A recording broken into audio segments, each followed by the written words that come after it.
I like comparing surgeons to professional athletes. That is a vain comparison, of course, and it doesn't hold up when you look at the details. But just bear with me for a moment. When surgeons start out their career out of training, usually around the age of 30, they generally have a lot of enthusiasm. They are eager to take on everything they've learned in residency and start operating as the surgeon in charge. But just like professional football, basketball, or any other sport, there's no substitute for experience in surgery. No matter how much raw talent, energy, and enthusiasm you may have, you've got to be in game time situations over and over again to know how to perform and succeed. I have known Dr. Jesse Allert, orthopedic surgeon, for over 13 years. I met him when he was finishing his residency training at my gym, CrossFit Bison. And he was everything you would want your surgeon to be: friendly, knowledgeable, and caring. I knew even before he finished his shoulder, elbow, knee trauma fellowship and became back to New Jersey that he'd be an amazing surgeon. And now that he has years under his belt, he's been the go-to guy for orthopedic injuries for so many of my friends and colleagues. Now, when you hear us talking about his journey to becoming a surgeon, starting with his perfect SAT scores in high school, then with a full ride to college, but then an admittedly short collegiate basketball career at TCNJ due to injury, you can see how that injury might have helped shape his subsequent path to medical school, residency, fellowship, and now finally in his prime as a sports, shoulder, knee, trauma orthopedic surgeon. He balanced his patient care, family, and his personal goal to stay healthy himself. Dr. Allert has come a long way. To quote a recent movie, "You know how long he's been waiting for this? Ooh, he's about to make a name for himself here." It was so great to talk to Jesse about his life, his thoughts on CrossFit, fitness in general, and where he might go from here. You might call him the Justin Herbert, Chargers QB under Coach Harbaugh, or Jason Tatum, Boston Celtic and former Blue Devil of orthopedic surgery. He's on the rise, and he's only going to get better. I hope you enjoy listening to Dr. Allert as much as I did speaking with him. Thank you very much. Welcome to another episode of Botox and Burpees, the surgical edition. I have with me a very special guest, orthopedic surgeon, Dr. Jesse Allert. I've known Jesse for a long time from the gym. Let me intro you, Jesse, and let me recount all of your accomplishments and your achievements over the years. So you're a Staten Island kid, born and raised in Staten Island, and you are probably one of the only surgeons I know who had a perfect 1600 on your SAT coming out of high school, which is a pretty notable accomplishment. Love that. And as you say, you flex it, or actually your colleagues make you flex it every time they have an opportunity to make fun of you about it. Your undergrad, you went to the College of New Jersey, TCNJ, where you played basketball. You went to New York Medical College in Valhalla for your medical degree. And then you did your orthopedic surgical residency at Seton Hall University. You did your shoulder and elbow reconstruction traumas and shoulder, knee, elbow reconstruction, sports and trauma fellowship down at Florida Orthopedic Institute in Tampa. And they have over 70 physicians. That is a ginormous institution. That is crazy. And I want to talk to you a little bit about your fellowship in a second. But since your fellowship, you've been out about 8 years, I think, or so. Is that right? Only 16, yep. Yep. And then and you're an assistant professor at Hackensack Meridian School of Medicine, and you've been at your practice Restoration Orthopedics for the entire duration. You are the go-to expert for shoulder injury, sports trauma, and reconstruction, and anything that has to do in those areas, including arthroplasty. So welcome, Jesse. Thanks for joining me on this podcast, and I really appreciate you taking the time. I know how busy you are.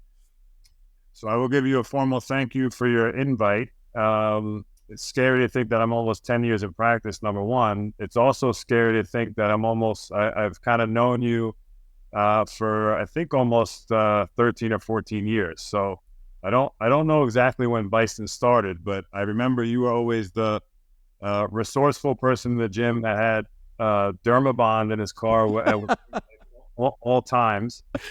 And now to see you succeeding still in your private practice and dominating the scene here on multiple venues, multiple platforms, and obviously knowing your reputation, I appreciate the invite.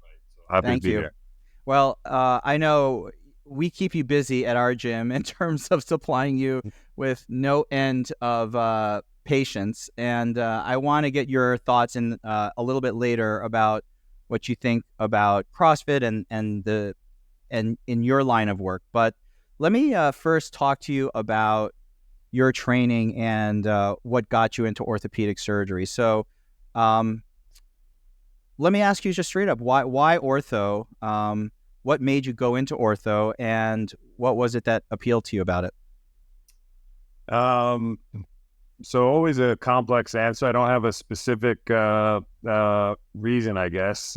It probably goes way back to medical school and college. And I went to the College of New Jersey, had a great time there, full scholarship, did well. Always grades kind of came easy to me. And my mom was a nurse, always, got great care at home when I got when I was sick by my mom.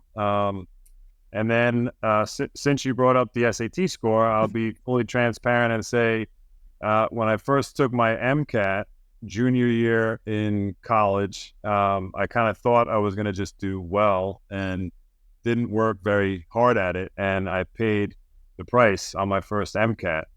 And so I wound up having to take it a second time and gave up a good chunk of my, I guess it would be senior year to take it again. And then, did well enough to get into medical school. But interestingly, in college, I actually had a shoulder injury. I feel like I've probably broken almost 10 bones over the course of my life, most of them when I was younger. Wow. So maybe I got some kind of subconscious exposure. Always was around trainers and therapists playing basketball. And again, full transparency, I did play basketball at Division III, College of New Jersey, but I only played for maybe a year and a half before I tore my labrum and then had surgery. And I scored 1 point in my college career. So I'm no Aaron Stuyvesant. I could tell my kids that I scored. And it was on the second free throw of the 2 free throws that I took freshman year. So there was a lot of pressure on that free throw. Okay. So, I had labral surgery. I had shoulder surgery, and it actually didn't go perfectly, but I did like my surgeon. I got great exposure to him. And then fast forward to, through medical school into residency, I actually rotated at St. Joseph's, which is also known as the Seton Hall program in Patterson. And I always thought it was kind of this under the radar program where, being in Patterson, I got, it was, I won't talk to you about old school programs, but I'll say it was a ton of responsibility early, in a good way for training, and a ton of independence early too. And in Patterson for orthopedics, you'd be taking call, spine, hand, trauma, and foot and ankle all at the same time, which is a lot. Yeah. And in Patterson, as I think most people know, you're around a lot of highways, so you get high energy trauma, but you also sort of see penetrating trauma. So knives and guns can create interesting patterns for traumatic injuries, as you know, as well. And so I got great exposure there, but I didn't really get the exposure in shoulder and elbow until like shoulder replacements and shoulder arthroscopy until more third year. And it was at that time that I got to spend some time in Princeton with one of my mentors, Jeff Abrams, who's arthroscopist who makes everything look simple and just technically gifted, but also such a nice guy, nice enough to make me feel welcome in the OR as a third year resident, and just one of the giants in shoulder surgery. And he kind of swayed me a little bit towards shoulder and elbow. So. Long-winded answer to say I probably don't know. It was like a lot of things, just kind of who you bump into and who persuaded you, and so wound up in Tampa. Finally got out of New York, New Jersey, and wound up in Tampa for a year with 2 great mentors, Dr. Frankel and Dr. Mile, and came back to New Jersey because family and friends are still in good old Staten Island, and my wife's family are still in the Jersey Shore. So Right. family So always, yeah. yeah, no, you got ties around here. You got to come back. That's always the way it is, of course. Not everyone makes it out of Staten Island, so I can still say I made it to New Jersey, I guess, if that counts. Yeah, that's a quite a hop, skip, and a jump for most Staten Yeah. Islanders, that's for sure.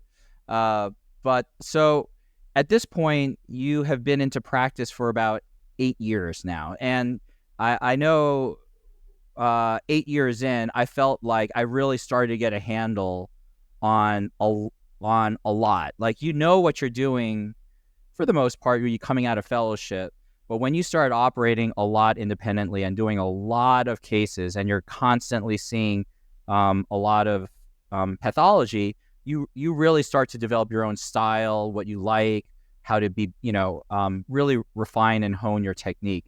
What would you say over the past 8 years has been the best way for you to get better at what you do? So I'll say, I remember Mark Frankel, one of my mentors in Tampa, used to always say, when you first come out of fellowship, be humble, don't be overconfident, ask for help. If you're not sure about something, ask for people to come in and help you out or assist. And I think especially early on, if there's something, if there was anything, even trauma-wise or whatever, that I wasn't comfortable with, then I try, you try not to let your ego get in the way, and make sure you call for help. Or if you're, everyone has you have complications if you operate. So make sure you include everyone, and ask mentors or other experts in the area kind of what their feelings are if you have questions. So, and even still to this day, I'm lucky enough to be on WhatsApp chats and groups, all sorts of groups that really are from across the country, whether they're alumni from the same fellowship or residency, that I am not shy about sending cases to take votes. If I see a patient with a controversial case, I'll say, look, this is what I would do. I think I could also do this. If you want, I'll get you 10 opinions tonight, and I'll let you know the vote by tomorrow, which I think is key. It's always funny. I mean, I won't ask you, or I will ask you maybe when you train, I remember the days where I couldn't look up a video on YouTube on how to reduce a shoulder in the ER. You had to look at little stick figures on a fracture handbook and go down and kind of pretend like you knew what you were doing. And so, I still remember paper charts and all these things. And when you trained, you didn't have Epic or EMRs to look up X-rays right. So no, that's listen, when I took a fair amount of hand call, especially at Michigan, and a lot of distal radius fractures. And I always was like, why as a plastic surgeon am I dealing with these distal radius fractures? We should stop somewhere in the carpal bone, somewhere at the wrist, but that's what we did. So I would go down there, and there inevitably would be a bazillion distal radius fractures, have the portable C-arm, do the reduction, get the films. My bosses never won. They didn't care about anything other than throw the films under their door so that they could take a look at the reduction for the next day. And so I got really good at being a wrangler for the C-arm, getting the reduction, getting them in traction, getting it all set up. And then, actually now that I look back at it, it was kind of fun dealing with all the K-wires and the plates and all that sort of stuff. But at the time it was, you're right. If I didn't know something, I would open up Green's, the textbook in the call room. I'd look at it really quick, and then I'd be like, okay, I think I know enough from this that I think I could try to figure it out when I get down to the ER. So you're right. It's the learning curve is much better, and the way people learn now is probably a lot better than it was back in the day. So, well, I appreciate your humbleness on the matter, but to me, it's always interesting. It's the orthopedists that call the plastic surgeons often when they need help with, soft tissue coverage. Or I have colleagues, like yourself, that, orthopedists are trained to do exposures that keep you away from the nerves most of the time, or away from the vessels. And it's the plastic surgeons that can get you in and get you out of trouble. And so that's why it's good to be nice to the plastic surgeons and befriend them so that they can help you if you have a time of need. So it's very kind for you to say. I also know that the ortho guys really only call us in when they're not in a good spot. Like, having Yeah. worked with some of the hard back guys and the hardware coverage guys, like it's usually when they're calling in like the enlightened ortho guys will call you in early. The ones who are not quite there yet will call you in only under desperate circumstances, but that's okay. Like, we all work together well, and I am a closet ortho guy at heart. I think what you guys do actually is way more functional and interesting, and from a functional standpoint, even more now that I CrossFit and I get so much more of an exposure to shoulder anatomy and knee anatomy and hip anatomy and the functional aspects of that. But I would say it's fun being a doctor and being a doctor in the community and being able to help people, and people call you up for advice or help.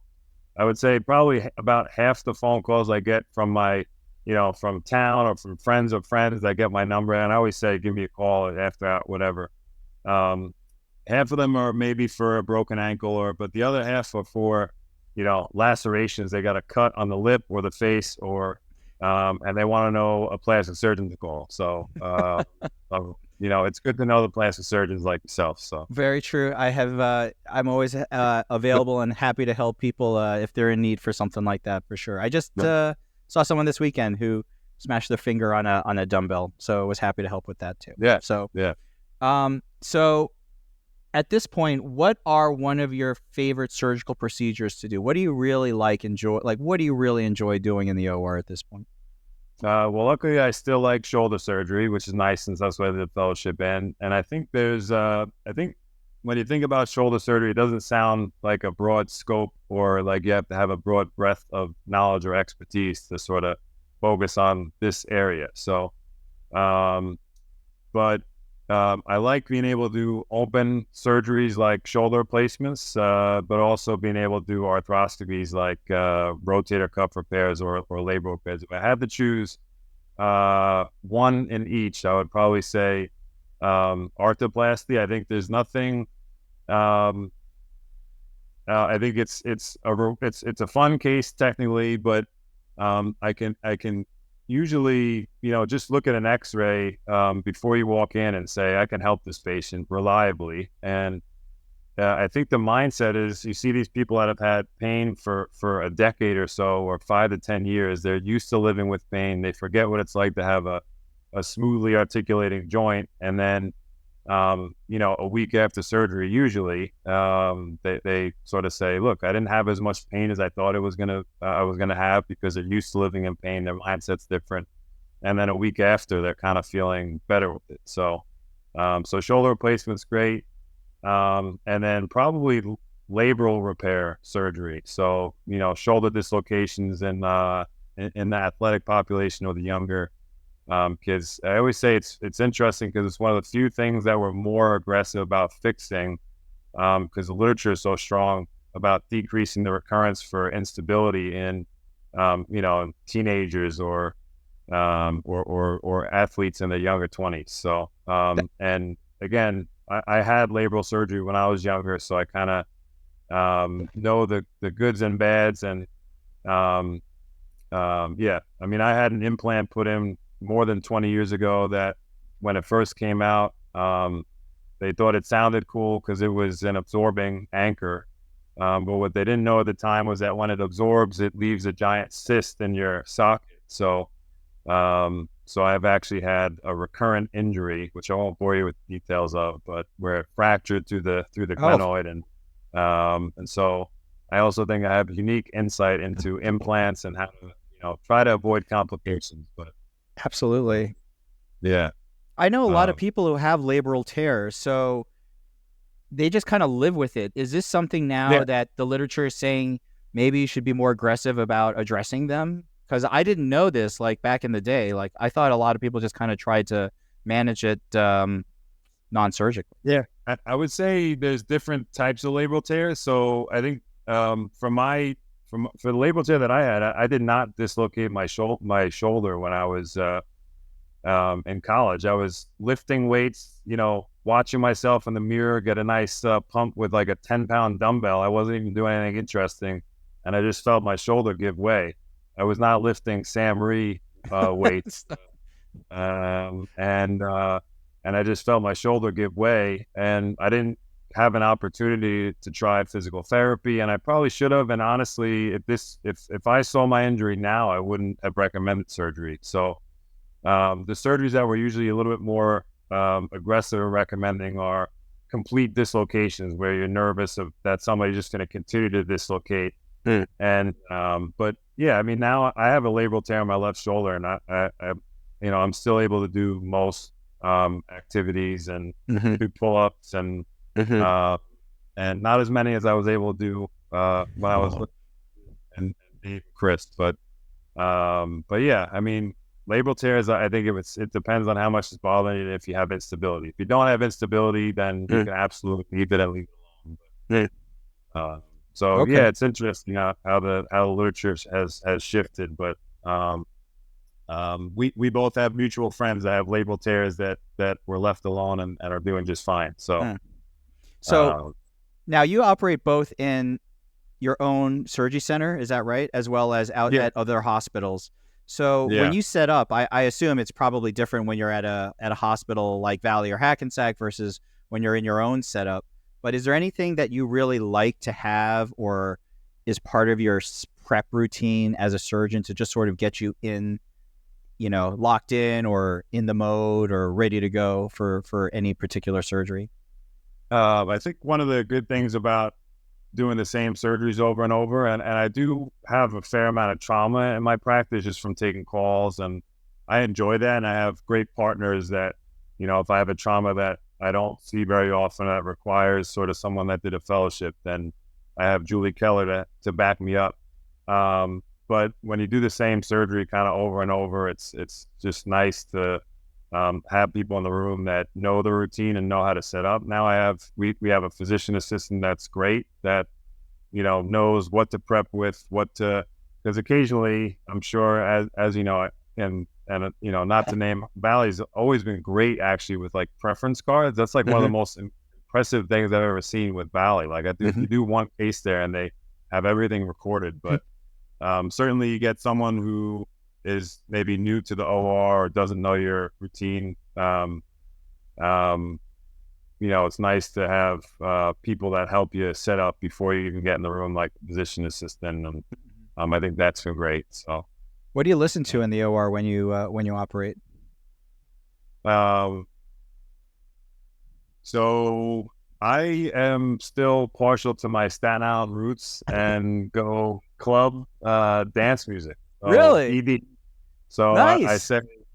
I stick with Avicii or Calvin Harris, and because I think that's maybe a little bit more mainstream. I would say that it can be a little annoying when you hear the suction and the noise of the. And I don't listen to my music very loud, so because obviously you want to be able to hear everyone, but. With the suction and all the other noises going on in the OR, sometimes it drowns out the vocal and all you hear is the bass. So it can be repetitive. But I'll also say that I read the room, and I would say on Monday my case is I listen to Frank Sinatra because I always ask the patient what they want to listen to when they're going to sleep. So I had a patient that said Frank Sinatra, and both me and the anesthesiologist looked at each other and we said, this is kind of, relaxing and feeling like a good Monday playlist. And so we listened to Frank Sinatra, and my partner listens to country. So we listen to country for the second half of the day to appease my partner and thank him for his assistance. So what are you listening to? Well, I do a lot of in-office stuff, so the patients are usually just like lightly sedated. So a lot of it's kind of like lo-fi, chill type music. Back in the day when I was operating in the hospital more, it was a lot of 90s kind of grunge. Like if you ever hear Sirius XM Lithium, like, like Limp Bizkit or Pearl Jam or I don't know, whatever else. Yeah. So there's a lot of that there. You got to read the room, like you said, though. If you put that on too loud, the scrubs and the a lot of time the circulators are a little bit on the older generation, so you got to kind of, you know, you got to put on a little bit of the 70s, 80s, 90s smooth mix type stuff. Right. Yeah. to keep them happy.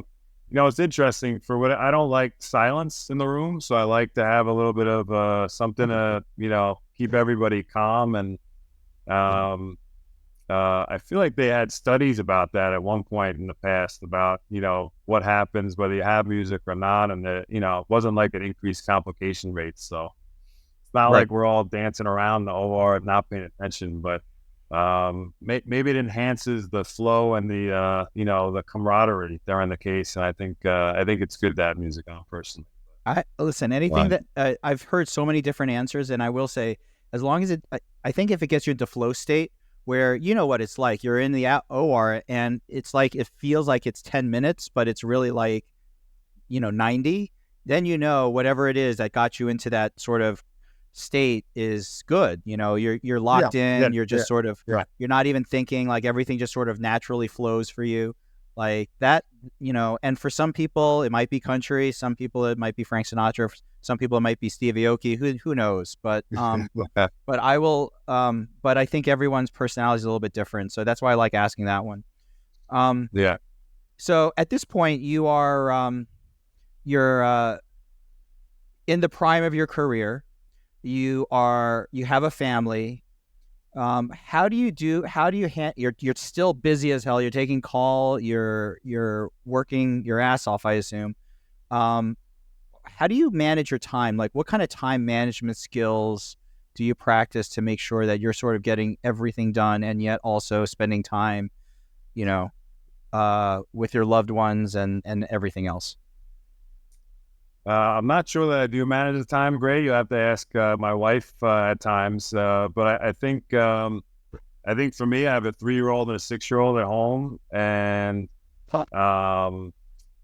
I think with my schedule, so I have my elective shoulder cases, and then I also have managed to set aside time for call stuff. I mean, the hospitals have really gotten a lot better, and even just in the last 12 months about getting cases in the morning. So I actually try and free up my morning sometimes to take care of sort of the trauma cases that come in overnight. But sometimes, as you know, it's like you sit up and wait, and then it's a quiet night, or so instead of feeling like a failure, and not being busy or I totally embrace it, and I stay home, drop my kids off, and try and try and take advantage of any downtime. I remember when I first came out again from fellowship, my mentors would kind of say, don't feel bad if you're not busy. Take advantage, because, you know, down the road, you're going to miss those times. And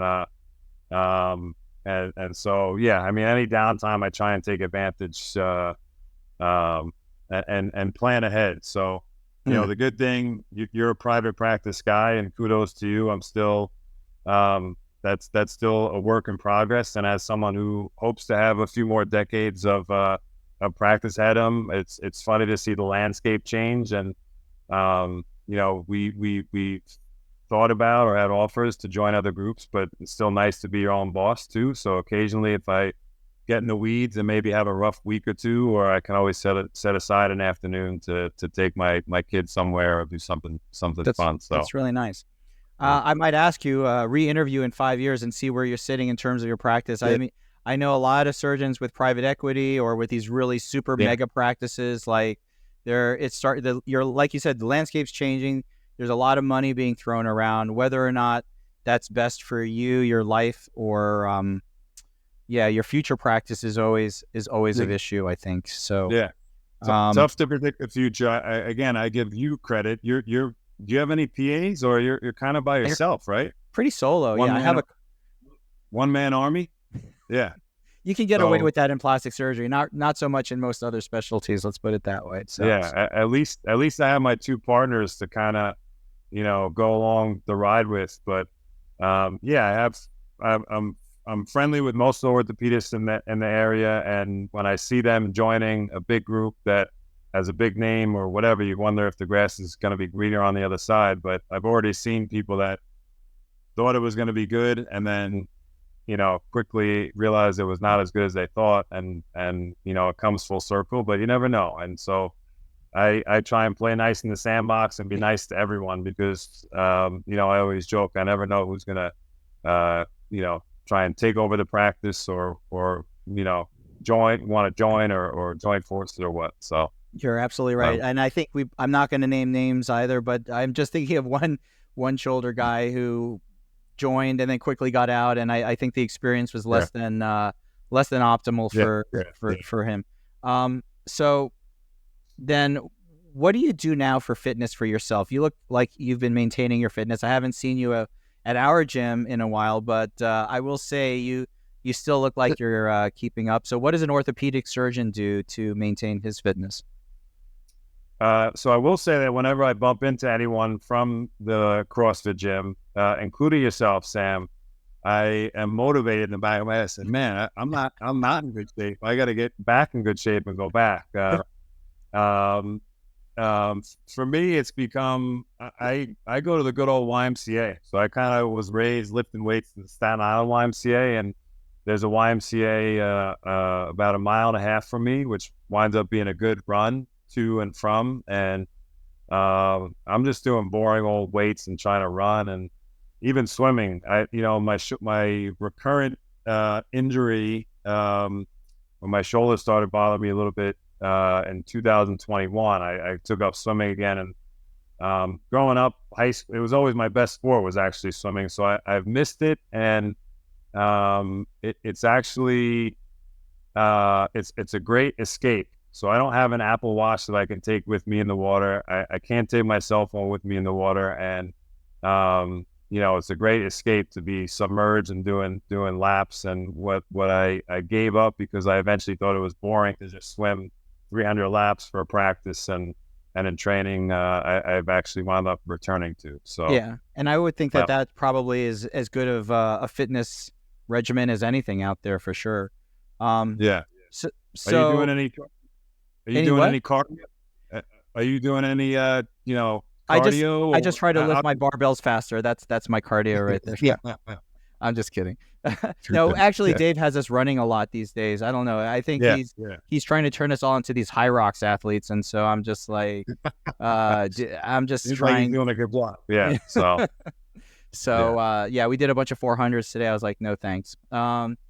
Intervals. So anyway, I always remember you on the Wednesday morning workouts with the cardio still, dominating. So those are the weightlifts. I don't know if he's still doing that on Wednesday mornings, but yes, those are my favorients. So, yes, you're right. The Bodyweight stuff is, there's always one programmed every week. It just he's mixed it up now, so it's not always on a Wednesday. Sometimes it's on a Tuesday or Thursday, just so that people, if you only come in for a certain time, a certain day every week, you didn't get the same thing.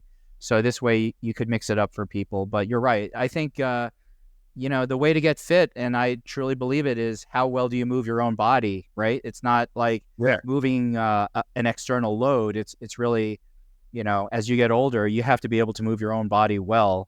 And so I am a strong believer in that. Yeah, I completely agree. I actually regret, I think working on coordination, and you see people tripping and falling as they get older. It's funny. I listened to Peter Attia, who's a medical doctor who's all into longevity, and his podcasts are 4 hours, and they go really into the weeds. Probably a little bit too much for a lot of people, but he says his favorite lifting exercise is step ups on and box jumps, because he feels like it's going to help him the best to keep him from tripping down a curve or tripping up a curve when he gets older. So so I think CrossFit has a role, and a lot of those functional exercises are great, and gonna keep those joints young, Sam. So that's so funny. I'm coaching Thursday, and the workout are weighted step ups and box jumps. So that's part of it. So you just hit the nail on the head on that one. When you see patients who are athletes, and they ask you about CrossFit, what do you say to them? Do you encourage it? Do you tell them? Do you caution them about certain movements?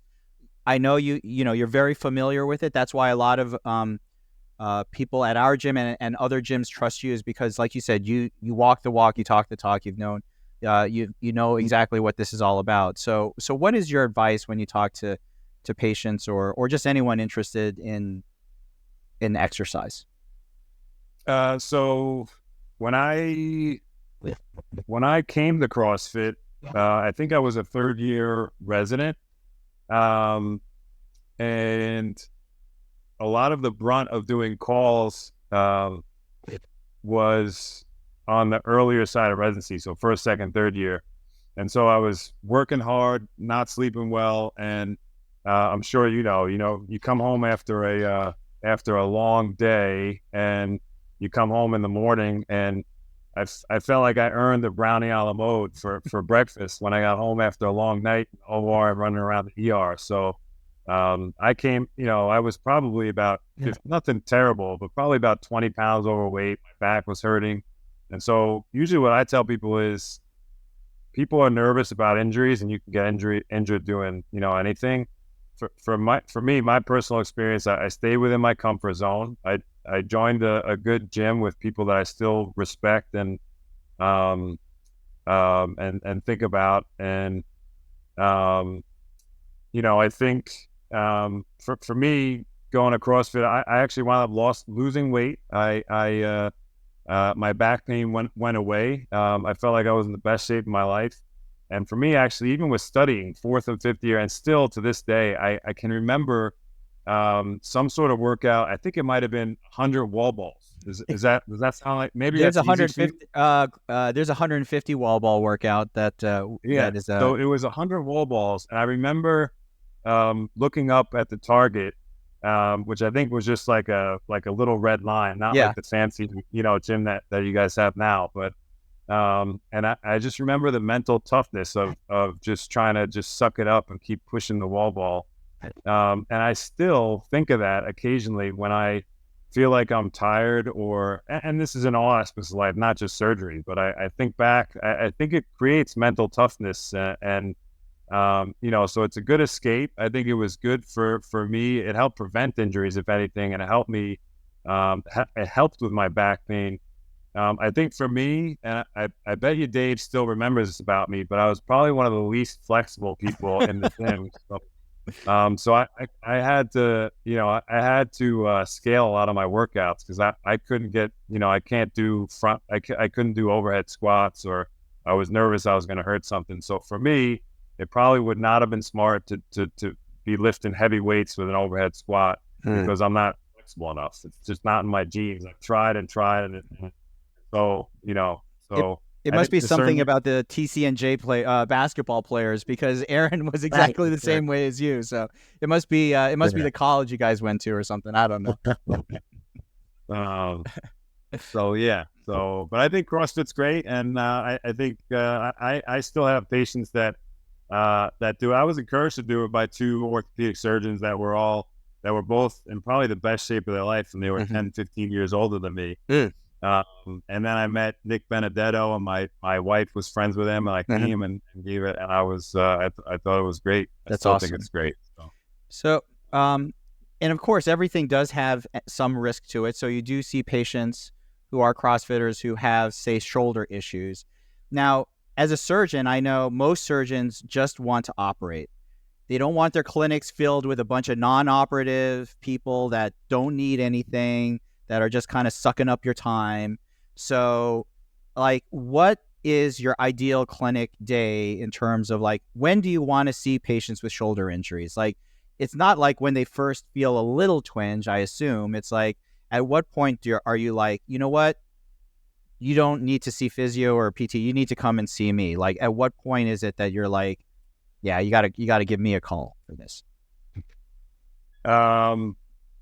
It's funny. I was just talking today about a perfect clinic day, and when I was in fellowship, Dr.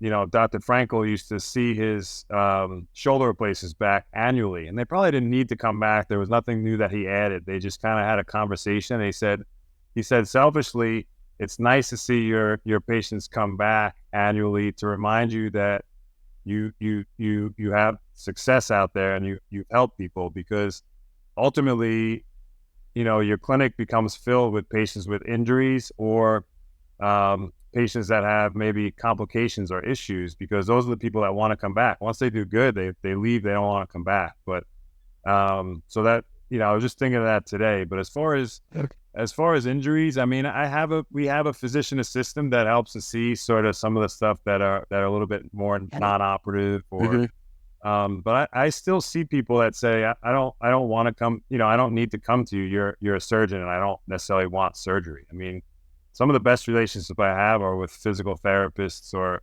chiropractors or whatever that I send people to. And, again, I still live with the idea that I may have been fine with physical therapy with my labrum 23 years ago, and I wish that I tried that before surgery. And with shoulder surgery, it's interesting because there are people walking around with rotator cuff tears, full thickness rotator cuff tears or labral tears that maybe don't even know it. And this is in the literature. So not everyone needs to be fixed. And to be honest, this is why I like my traumas sometimes. I like taking you see someone in the trauma bay with a bone that comes through the skin. You know that they need surgery. It's not really debatable. So it's not a conversation. You're like, yeah, let's get you in, and they don't really have many questions. And so I have PowerPoints that kind of walk people through different injuries for shoulder surgery and when to operate and when not to. And there's not many catastrophic things in the shoulder that you can't leave alone and try non-operative first. So I don't always mind the conversations, and I think it builds rapport and relationships before you operate. So that's nice. So, I think there are some great practices out there, that are set up where you see the PA or nurse or whatever before. And then you get worked up, and then when you need surgery, that's when you meet the surgeon. So I don't mind seeing people without surgical problems. So, yeah. Do you focus more on the function versus anatomy? Like, I know some CrossFitters and their shoulders are destroyed, but they're still pretty functional.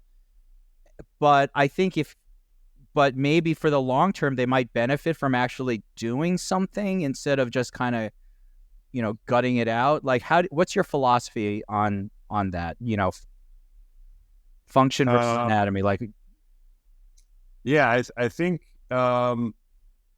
I think that's something like the labrum. So if you have a labrum in a 15-year-old and there's some bone loss there, I tell patients, 90% chance you're going to dislocate again. The second dislocation is going to get worse, and then the third dislocation is going to get worse. And you see these horrible situations in kids that don't get it treated. So that's something that we become more aggressive about. But, rotator cuff tears, same thing. Or younger, you see a 40-year-old active person with a rotator cuff tear, we know the statistics that it's going to progress. So those things maybe you want to be a little bit more aggressive about. But, there are plenty of other things that I mean, it's interesting. I don't know about you, and but for orthopedic surgery, you're not always taught, the ins and outs of physical therapy. So I think it's great to have good physical therapists that you can refer to and that really are better at functional, adaptations that somebody, might, maybe if your scapula is just a little bit off and that's what's causing you pain, you go to see a good physical therapist and they can help you out and then change your function a little bit, and then your pain goes away. So, now, if I wanted to be Dr. Jesse Allert someday, like I'm listening to this podcast and I'm like, you know what? His life sounds pretty cool. I want to do this. I want to become him. Then what kind of advice would you give either to a high school student, a college student, medical student, resident, someone starting out in their practice? Like how would you help someone be you in the future? Yeah. So I think,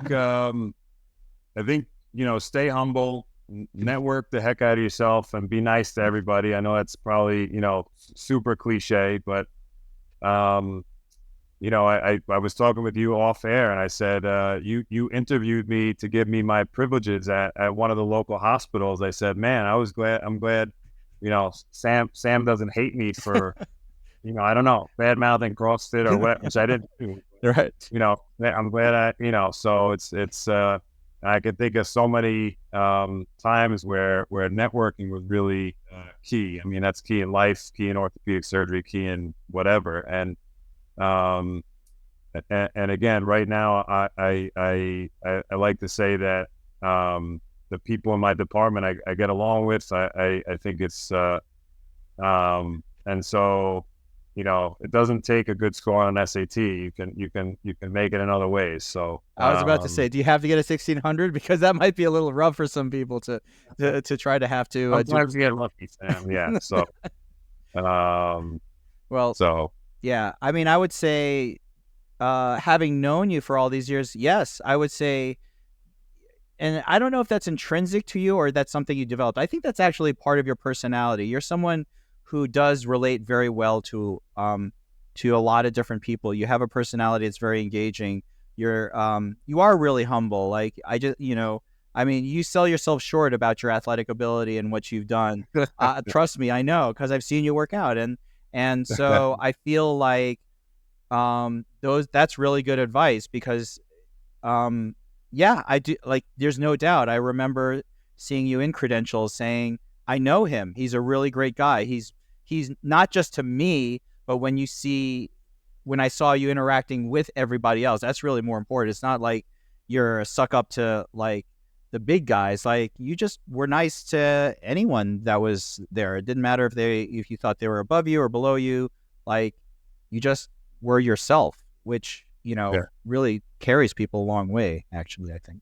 Well, you challenge yourself in every in multiple aspects of life, athletic and career wise. I mean, this is my first podcast, so I said I turned on the camera. I said I got to get rid of the garbage bags in the back, clean myself up here, so I can, fake it till I make it. I'm on a podcast here. Well, you made it really well for 8 years. I mean, so now what are you going to do for your next decade of your career at this point? What are your goals? What do you want to do? What are your aspirations? What's important to you at this point? I'm in a unique spot because I've been in one job since I came out of fellowship. It's with two people that I've known since residency. And it's always interesting. I don't know what's on the other side of the, if the grass is greener on the other side of the fence for some of these situations. And the insurance landscape is constantly changing. And so, all that being said, you've been on the side of administration, and I don't really have any of these goals at the moment. I kind of want to see what opportunities come my way. But for me, it's kind of, I do have to look intrinsically sometimes and say, is my balance, good? And my kids are getting older and maybe playing more sports or becoming more involved. And for me, I, like most doctors, don't like paperwork. So I just sucked it up and hired a scribe, 4 years ago. And that has changed my life and made my life easier because I don't go home stressed with all these undone notes. And so hiring a good physician assistant and just being around good people that can help you. If I have a trauma case and I have something else that day, my two partners will help me or sort of help, take the case if I have to run somewhere. And so it all comes down to surrounding yourself with good people that can help you out and a good team. So I'm sure that I can develop a better team and maybe and be better at those things. But yeah, so I think you're. I liken you. I would imagine you're like someone who has gotten out of their rookie contract. You're approaching free agency at this point. You're not a max player yet, who's 15 or years into the business, but you're very desirable. Like you're someone who I would say a lot of, if we were to use the pro sports analogy, like they would want to sign you at this point. Like you have a lot of value. You can bring a lot to the table. So I'm sure you have a lot of. I'll come on your podcast any day of the week, Sam. I appreciate that, especially coming from you and Yeah, so I mean, it's nice. I think I'm in a good position. When I came out of TCNJ and I loved college. I remember interviewing for medical school in New York, and somebody had never heard of TCNJ. So it's an honor to be talking to a Columbia grad stuff and a Duke guy and so I guess we'll see what happens in the next 5 to 10 years. I do think I'm in a good spot, and I appreciate it. That's the funny thing about all these names. It's like none of it means jack squat at this point. It's like how good are you as a surgeon? What kind of experience have you had? Like, what are you like in the OR? And so like you said, it's important to be humble. It really doesn't matter where you've been. It's what you've accomplished, where you're going, and what your plans are. And like you said, I've seen you when you were a resident and then you left to come to be a fellow, and then you came back to Jersey, and seeing you now, like in the prime of your career, you've been so steady and productive and focused on your success. And it's amazing because that really hasn't changed you. I'm talking to you now, and it's like I'm talking to a mature Jesse Allert that has just really sort of grown over the past 8 years. Not a nose in the air Jesse Allert, I'm a big shot Jesse Allert, not a, look at me. I credit that to being raised by a nurse. No one better to keep the doctor in line than a good So, and I really look forward to like what you're going to do, because I can see the wheels turning in terms of what you might want to accomplish or build or challenge yourself with in the future. And so that's very cool. And like I said, if there are people out there that want to become successful, I think there are a lot worse people they could emulate than you in terms of what you've done. And you made it look easy. Let me put it this way. I know it wasn't easy. I know all those nights on call. Well, I know, your fellowship. I know starting out in practice, your first couple of years, like it's a grind. And yet you have made it look pretty effortless, which shows you just how talented you are. Because, I mean, I have a lot of scars mentally from all of those experiences, and you look like you've come through pretty smooth with that. So that's very admirable.